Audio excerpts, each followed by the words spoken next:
Hello again, this is Doug, the 2 Minute Gardener. Well, it is October, so here in California, that means it's time to divide those irises. This is my iris. This is called Dracula's Kiss. It's a bearded iris. I love this.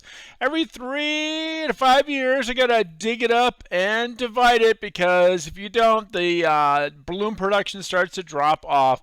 And besides, this particular iris is so unusual, I love sharing it with family and friends.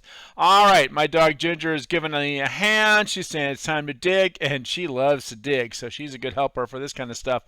Anyway, so irises come from rhizomes. It's a kind of a bulb, but it's a little bit different as you're about to see. Best time to divide these is October through February, depending on where you live. But in Southern California, zones 9 and 10, you can dig them up any old time. But I like to do it in October, late October, when the soil cools off just a little bit. So first you dig them up and then kind of shake the dirt off, and that way you can actually see the rhizomes clearly. So the rhizomes are those little knobby things at the end, kind of look like a mini sweet potato. And now you're going to start separating it off. So you see where there's these little branches. That's where you want to start cutting them, where you see one is formed, another branch. And ideally, you have one that has a little bit of growth and a little bit of leaf production. So carefully sever that with some clippers. So you get these little pieces. And again, you're looking for pieces that have a little bit of roots and a little bit of green after you trim all that green off.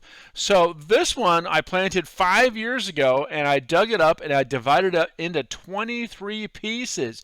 So you can either put those pieces away for the winter, or if you live someplace where it's warm enough outside, like here in California, I actually like to put them in pots and get them going for the next spring. So I put them all in these 5-gallon pots with some loose potting soil and just kind of water them.